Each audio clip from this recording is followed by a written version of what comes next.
Saudara-saudari terkasih dalam Kristus, hari ini Sabtu 17 Juni 2023 merupakan peringatan wajib hati tak bernoda Santa Perawan Maria. Bacaan dibawakan oleh Innocentius Henry, Mazmur dilantunkan oleh Cecilia Ira, dan renungan ditulis oleh Vincentia Mariati. Selamat menekuni Sabda Allah. Marilah mewujudkan kebaikan bersama untuk hidup dalam damai dan sejahtera.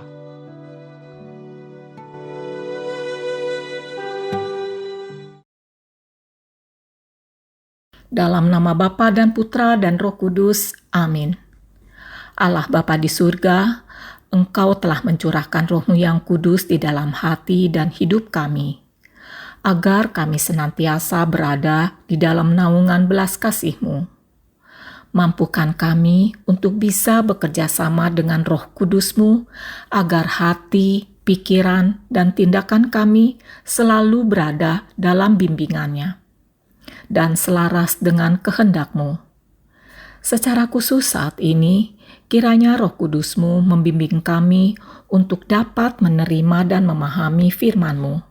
Demi Yesus Kristus, Tuhan Penyelamat kami. Amin. Bacaan dari Kitab Yesaya.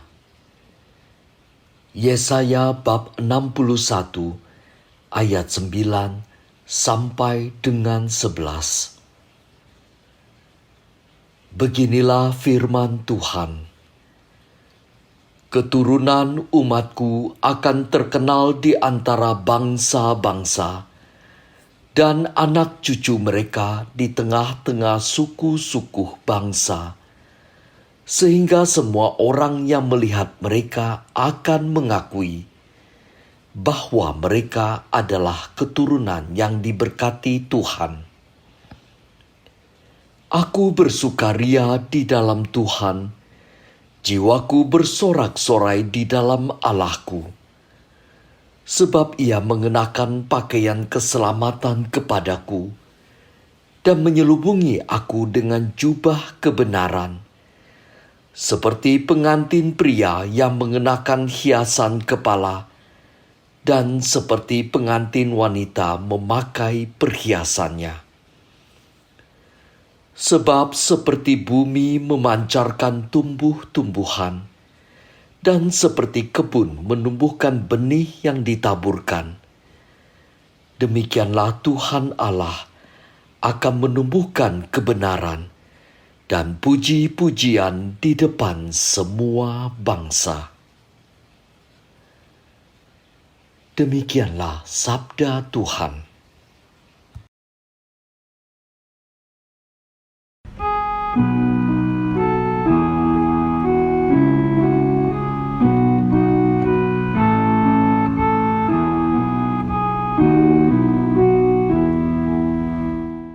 Hatiku bersukaria karena Tuhan Juru Selamatku.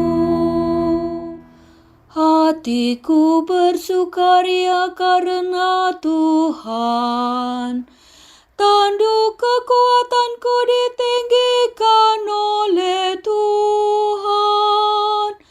Mulutku mencemoohkan musuhku, sebab aku bersukacita karena pertolongan-Mu. Hatiku bersukaria karena Tuhan Juru Selamatku. Busur para pahlawan telah patah, tetapi orang-orang lemah dipersenjatai kekuatan. Orang yang dahulu kenyang kini harus mencari nafkah, tetapi yang dulu lapar kini boleh beristirahat. Orang yang mandul melahirkan 7 anak, tetapi ibu yang banyak anaknya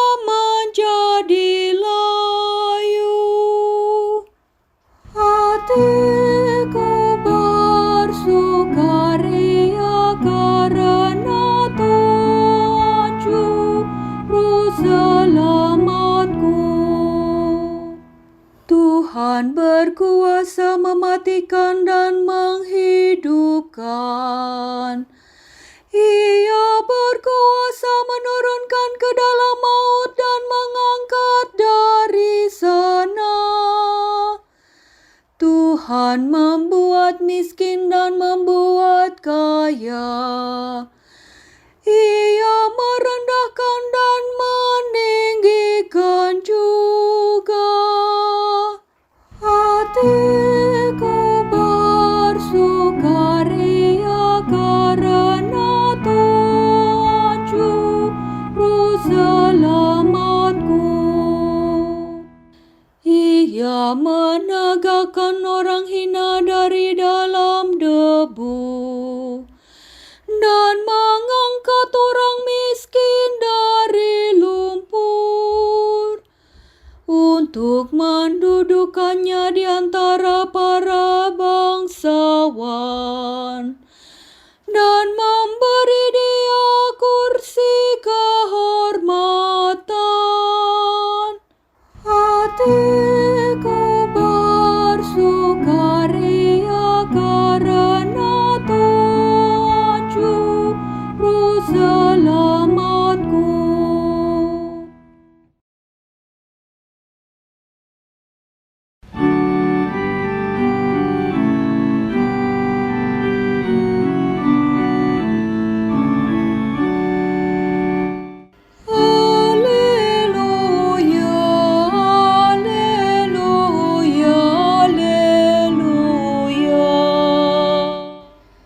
Berbahagialah engkau, perawan Maria, sebab sabdalah kau simpan dalam hati, kau renungkan dan kau resapkan. Haleluya, haleluya, haleluya. Inilah Injil suci menurut Lukas. Lukas bab 2 ayat 41 sampai dengan 51. Tiap-tiap tahun pada hari raya Paskah, orang tua Yesus pergi ke Yerusalem. Ketika Yesus telah berumur 12 tahun, pergilah mereka ke Yerusalem seperti lazimnya pada hari raya itu. Selesai hari-hari perayaan itu, ketika mereka berjalan pulang, tinggallah Yesus di Yerusalem tanpa diketahui orang tuanya. Karena mereka menyangka bahwa Yesus ada di antara orang-orang seperjalanan mereka, berjalanlah mereka sehari perjalanan jauhnya, lalu baru mencari dia di antara kaum keluarga dan kenalan. Karena tidak menemukan dia, kembalilah mereka ke Yerusalem sambil terus mencari dia. Sesudah 3 hari, mereka menemukan Yesus dalam bait Allah. Ia sedang duduk di tengah-tengah alim ulama sambil mendengarkan mereka dan mengajukan pertanyaan-pertanyaan kepada mereka. Semua orang yang mendengar dia sangat heran akan kecerdasan dan segala jawab yang diberikannya. Ketika Maria dan Yusuf melihat dia, tercenganglah mereka. Lalu kata ibunya kepadanya, "Nak, mengapa engkau berbuat demikian terhadap kami? Bapamu dan aku dengan cemas mencari engkau." Lalu jawab Yesus kepada mereka, "Mengapa kamu mencari aku? Tidakkah kamu tahu bahwa aku harus berada di dalam rumah Bapa-Ku?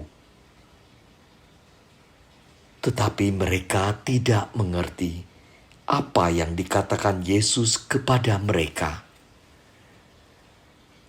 Lalu Yesus pulang bersama-sama mereka ke Nazaret, dan ia tetap hidup dalam asuhan mereka.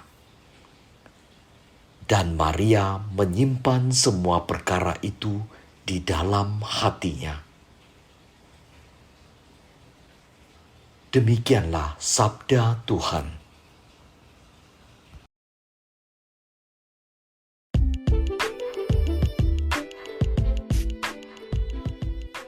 Gereja menghormati Bunda Maria. Renungan dibawakan oleh Vincentia Mariati.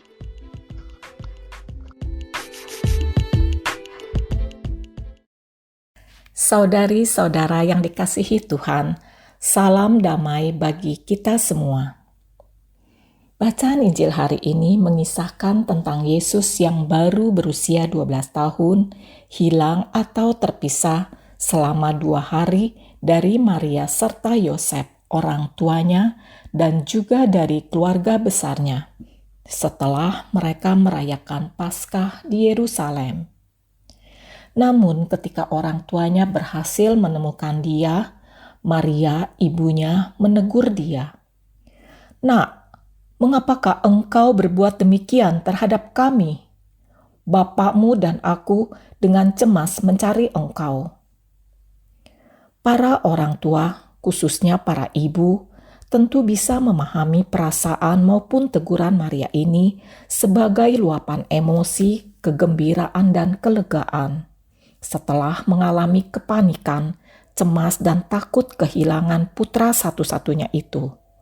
Tetapi yang dicari-carinya dengan santai duduk di antara orang dewasa dan sedang bertanya jawab. Yesus sendiri berbalik menegur dan berkata, "Mengapa kamu mencari aku? Tidakkah kamu tahu bahwa aku harus berada di dalam rumah Bapakku?" Jawaban yang terkesan menantang dari seorang anak seperti ini, jika dialami oleh ibu-ibu zaman sekarang, mungkin akan membuat sang anak menerima jeweran di telinganya. Seorang anak pada umumnya mengalami kepanikan juga ketakutan ketika terpisah, apalagi tertinggal dari orang tua dan keluarganya, serta jauh dari kampung halamannya, tanpa ada orang yang dikenalnya, dan setelah 2 hari baru bertemu kembali dengan orang tuanya, lalu mendapat teguran, tentu merasa sedih dan kecewa. Sebagai manusia, Yesus bisa merasakan perasaan-perasaan tersebut. Meski tidak tertulis di dalam kitab suci, kita boleh berimajinasi sendiri bagaimana ia memenuhi kebutuhannya akan sandang, pangan, papan dalam waktu 2 hari itu. Yang pasti ia tetap terlihat tenang dan kerasaan saat ditemukan di bait Allah. Yesus sedang berdiskusi dengan orang-orang dewasa di tempat yang secara eksplisit dikatakannya sebagai rumah Bapaknya. Kedua orang tuanya, Maria dan Yosef, tidak mengerti maksud jawaban Yesus. Namun demikian, Yesus tetap ikut mereka pulang ke Nazaret dan tetap dalam asuhan mereka. Peristiwa serta kata-kata Yesus yang tidak dipahami disimpan oleh Maria di dalam hatinya. Seperti para ibu lainnya yang memiliki ikatan batin dengan anak-anak mereka, demikian juga ikatan batin antara Maria dengan Yesus. Namun demikian, Yesus tidak sama dengan anak-anak lainnya, sebab Yesus adalah Allah sekaligus manusia. Dengan demikian, Maria pun tidak sama dengan ibu-ibu lainnya. Dia adalah ibu Tuhan, yang dipilih Allah sejak awal mula. Dan ketika Maria berkata, "Aku ini hamba Tuhan, terjadilah padaku seturut kehendak-Mu," maka sejak saat itu, hati dan seluruh hidupnya dipersembahkan hanya untuk memuliakan dan melayani Allah saja, mulai dari mengandung, melahirkan, merawat, membesarkan, mendidik, dan mendampingi, serta mengikuti Yesus sampai pada penyalipannya.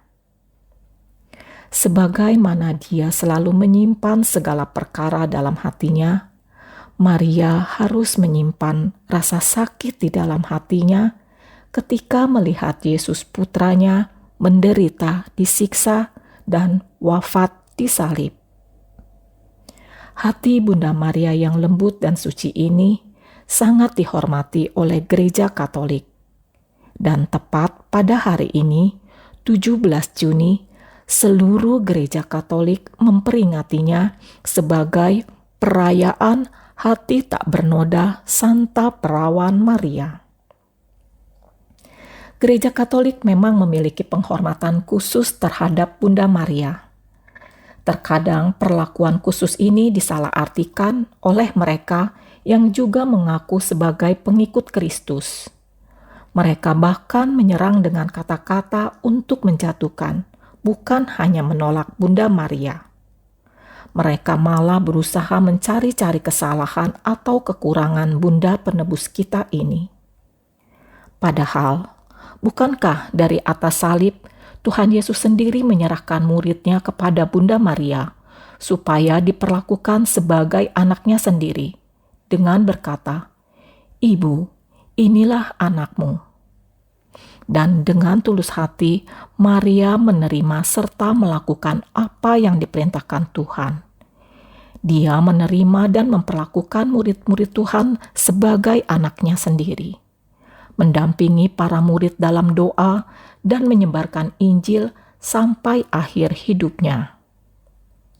Demikian juga ketika Tuhan Yesus menyerahkan Bunda Maria kepada muridnya, "Inilah ibumu." Tentu Tuhan Yesus mau supaya para pengikutnya memperlakukan Maria sebagai ibu mereka dan menghormatinya, sebagaimana Tuhan sendiri menghormati Maria, bundanya. Jika orang bisa menghormati ibu yang melahirkan mereka, begitu sulitkah menghormati ibu Yesus?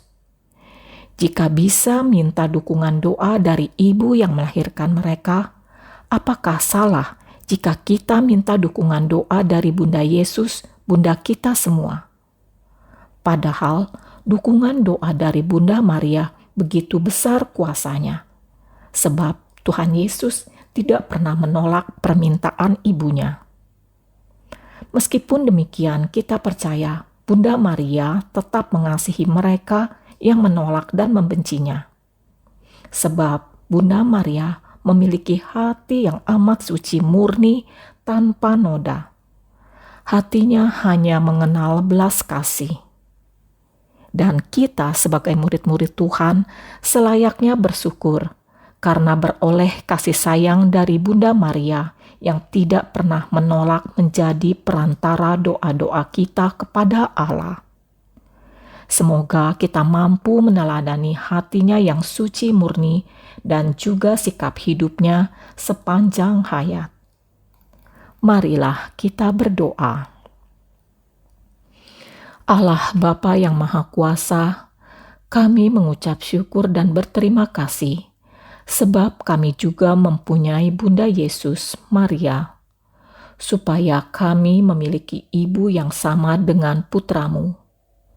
Kepadanya kami bisa mencurahkan isi hati kami, keluh kesah kami, kegembiraan kami, dan kepadanya kami tidak ragu memohon pertolongan dan dukungan doa darinya. Sebab kami percaya melalui perantaraannya, permohonan dan doa-doa kami semakin diteguhkan dan mendapat rahmat belas kasih-Mu.